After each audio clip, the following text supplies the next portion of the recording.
it doesn't seem like she's being realistic from a place of like, I'm in love with this guy.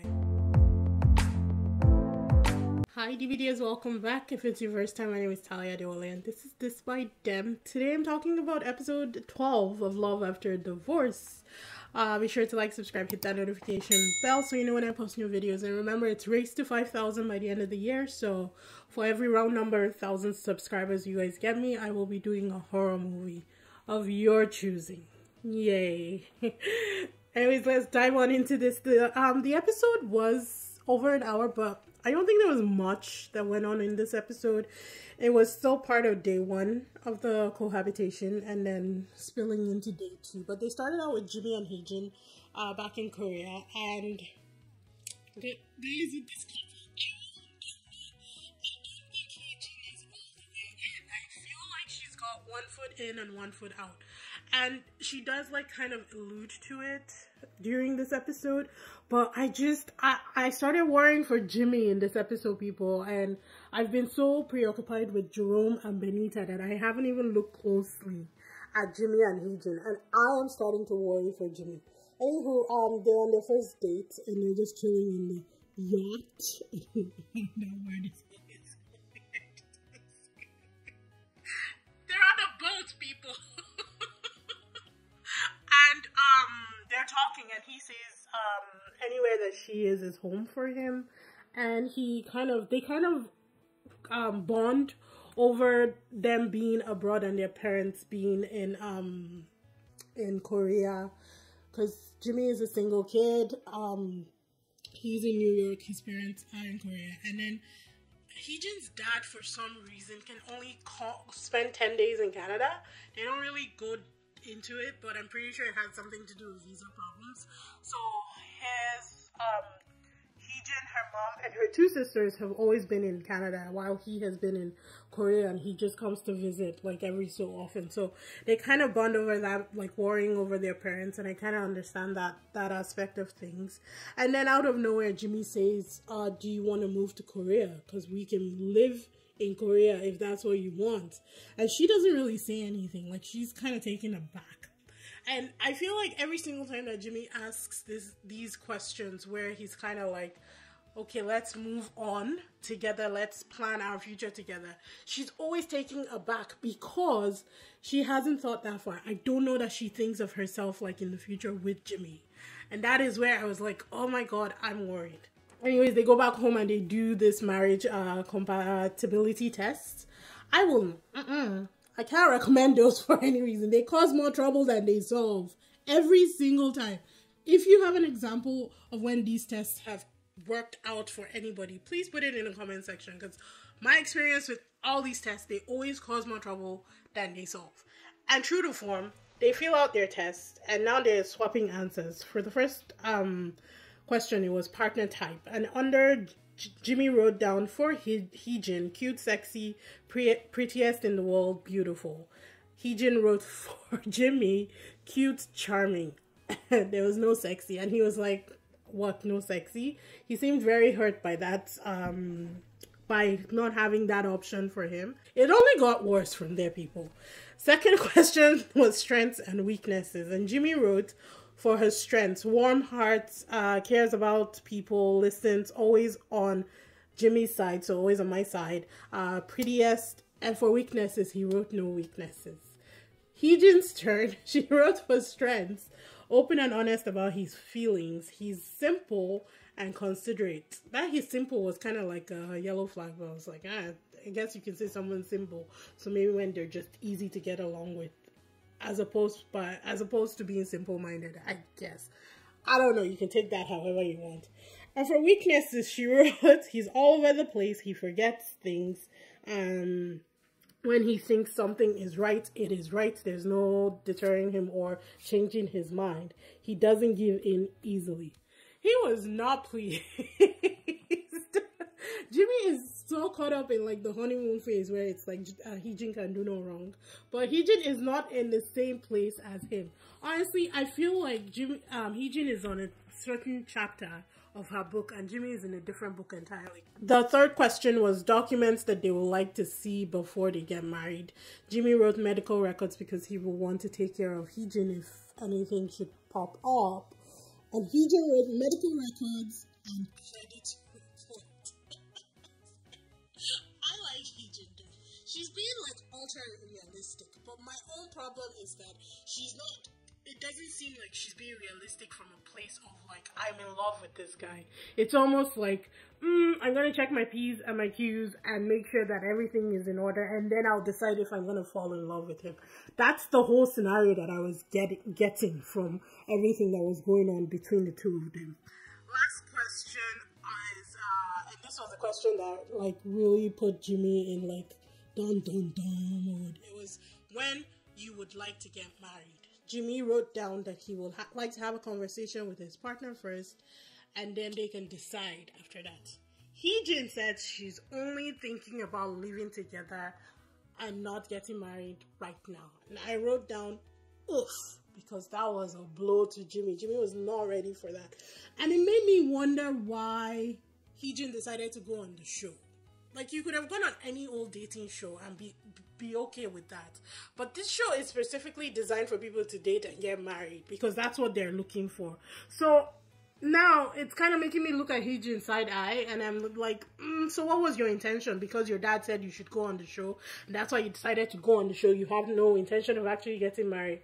And no, I am not judging her, because she has been through a lot. And she does explain that. She said that she is scared because after already getting one divorce, she doesn't want to rush into another one and get a divorce. And I get it, but I don't know that this show was the particular one for her, because every other person coming to this show is looking for marriage, you know? So I thought that was a little, it's complicated. It's the best way that I can put it. But I really do worry for Jimmy. So guys, let's start praying for Jimmy. It's done. It's already done. The show is over. It's been months since they filmed this. But let's worry and pray for Jimmy, because I feel like he's going to need it. They move on to Ricky and Harim in Seattle, and the kids can't sleep. It's the middle of the night, and Bella needs to go to the emergency room because of the pain in her ears. Harim breaks down while she's getting the baby ready upstairs. I don't know if she was frustrated because she was tired, or because Ricky was there to witness the whole situation going down, or it was just a combination of everything that was going on. I don't know. The girl was tired, people. She's been dealing with 3 kids all day, excited to have her man in the house, and then this happens. Anyhow, they all get into the car, they go into the emergency room. Ricky stays in the car to watch Zodin because he fell asleep in the car. And about 2 hours later, Harim, Rain, and Bella come out of the emergency room. It looked like Bella was feeling better, so that was good. In the morning between Zodin and Ricky was so heartwarming, people. Like, my heart almost exploded. The way Zodin ran to Ricky, like, you could just tell that this was not their first interaction at all. And Zodin loves, like, he stuck to Ricky throughout the couple days that we saw them in for filming. And I thought that was really nice, to be honest. I thought that was really heartwarming. Then Ricky gets to work sorting and organizing everything for Harim, which is what he said he will do. We like a man who says he will do something and does it. So that was cool. Moving back to Benita and Jerome. Jerome is meeting the parents, and he is worried. He was very anxious about it, because we all know that Jerome is all for Benita. He wants this woman. He wants to marry this woman. So anything that pleases her family and pleases her is what he wants to do. He gets flowers for the mom and a gift for the dad. It ended up being a set of golf clubs, balls, because the dad plays golf. So he'd grilled Benita and asked her a bunch of questions in order to figure out what each person liked. Found out that the mom loves chrysanthemums, so he put that in the flowers. Like, he pays attention to detail, which is another man that we like, people. We like people who pay attention to details. And Jerome has always done that. Even in Cancun, he did that. Like, every single thing that Benita liked, he was on it. He easily wins them over. I mean, they're asking him questions, but he got the dad to smile. I thought that was huge. And in my head, I was like, okay, Benita, he has checked the distance. He has checked the no kids. He's checked the passionate about his job. He makes you laugh. Your dad likes him, because she was very, very, very much like she's going to leave it up to her dad, whatever her dad says, because she said that her dad is very good at reading people. Your dad likes him. Your mom is on the fence. I don't know if the mom really liked him or not. She was like on the fence about it. But that's 5 now of Benita's checklist. So I'm like, if they don't end up together, what else would be the problem? I guess we just have to wait and see. There's only 2 episodes left. But if they don't end up together, then it's definitely Benita. And I'm going to blame Benita, people, because Jerome has checked all the things on her list so far. So during dinner, he tells Benita brings it up, asks Jerome if he had told them his age, and he said no. So he tells them his age, and the dad says he looks good for his age, actually. And the mom said it's because he's still growing, he's immature, and that's why he doesn't look his age. And I feel like that was the only thing that the mom had, and I don't think she had a problem with it, but it was something that she did mention to Benita, that he's more on the immature side. But I feel like that balances Benita, and their quirks actually fit. So we just have to wait and see how that all plays out. Benita was more looking forward to her dad's opinion than her mom. So since her dad approved, I felt like it was going to be okay. Then you go back to Ricky and Harem, and Zodin is having a full-on meltdown. Harem is supposedly having a business call in the morning, and Ricky tries to take the kids away, and Zodin doesn't notice that Ricky goes upstairs. So he starts having a meltdown and starts bugging Harem. My question is, if Ricky wasn't there, what was Harem's plan with the kids? Because somebody in the comment section actually made a good point about Harem, saying that she might not be 100% honest about how she deals with the kids. Because if this is your daily routine, there has to be some kind of organization. There has to be some kind of routine in place. Because even for me, with the 4 days that I was alone with my kids, there was a routine going on. Even though that everything else took second place to taking care of the kids and the pets, there was still some kind of routine going on. So I like that comment. We'll put the comment up. I like that comment saying that maybe she's not 100% honest about how she deals with the kids, because it seemed like she had no plan whatsoever. Anyways, Ricky saved the day. He took Zodin up, and she was so grateful after the meeting. Like, she was all over him. She was very, very happy. Ricky was really doing a bang-up job taking care of the kids and doing everything else while Harem prepped meals or their lunch or breakfast. I don't really know which one. The MCs comment that it's probably the life that he envisioned for himself, because he seemed very much in his element, just in the family man lifestyle. And I thought that actually made sense, because he seemed very comfortable. He did say that 3 kids were a lot, but he seemed like he was on it. He knew what he was doing, and he handled the situation really well. They did move on to Jerome and Benita for a little bit, and they were wearing their "If Lost, Return to This Person" t-shirts, and Austin was not having it. You can just tell that Austin is single, right? He was not having it at all. He said that there is no way in hell that he will ever wear shirts like that. It was an ick for him, and he was cringing all the way through that scene. During the scene, Jerome calls his mom, and Benita talks to his mom. We definitely see where Jerome gets his quirkiness from. His mom is hilarious, and that phone call honestly was probably the best part of the entire episode. It was so funny. Really love his mom. Ricky and Harem, back to them. It turns out that Harem's ex is coming over to pick the kids. Initially, her brother was supposed to come pick the kids, but things got moved around. Nobody told her, so it was kind of like a last minute decision. And so she asked Ricky about it, and he was like, yeah, it's fine, he can come. It is what it is. It's not going to say no for him to come and pick up his kids, right? The handoff was chaotic because it was 3 children. But for the part of Ricky meeting the ex, it wasn't that big a deal. And I didn't really expect it to be.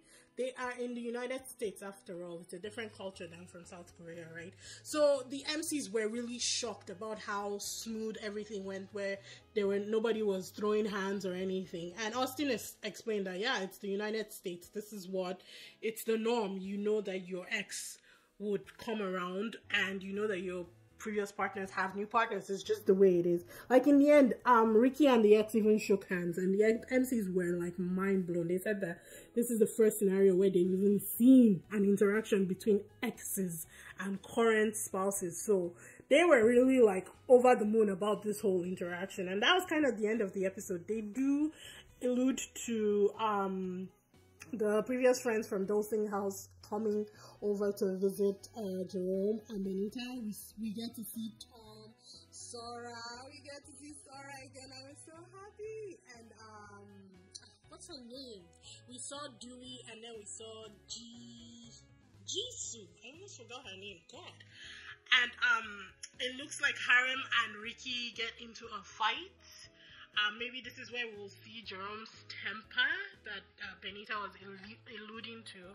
But Ricky also says that he's all in for the relationship. So we only have 2 episodes, guys. I can't believe it. I cannot believe that we're this close to the end. It's been a very, very exciting ride. I honestly wish well for everybody. But based on what we're seeing, I feel like Ricky and Harem will definitely make it, because he, with the kids, was no problem at all. It was only one day as opposed to the rest of your life. But I feel like he doesn't care. He literally doesn't care. It is what it is. This is the person he likes, and these are her children. So, ergo, these are my children. That's the impression that he gave off. Jimmy and Heejin, I don't know that they will make it. At this point, I'm not going to put my money on them. And then Benita and Jerome, unless Benita finds something to change her mind, as she's been looking for throughout this entire series, they will make it, because Jerome is all in. Jerome will cut his wrist for this woman. He is that much all in for her. So I wish them well, but let's wait and see. We only have those 2 episodes left, like I said, so it's gonna be definitely interesting. It is a short episode today. Like I said, there wasn't much going on in this episode, which honestly I'm grateful for, because I have a ton of reviews to do. But yeah, be sure to like, subscribe, hit that notification bell, race to 5,000. So get me to 3,000, which is my next one. And we'll go from there with the horror movies of your choosing. Anyways, I'll see you in the next one.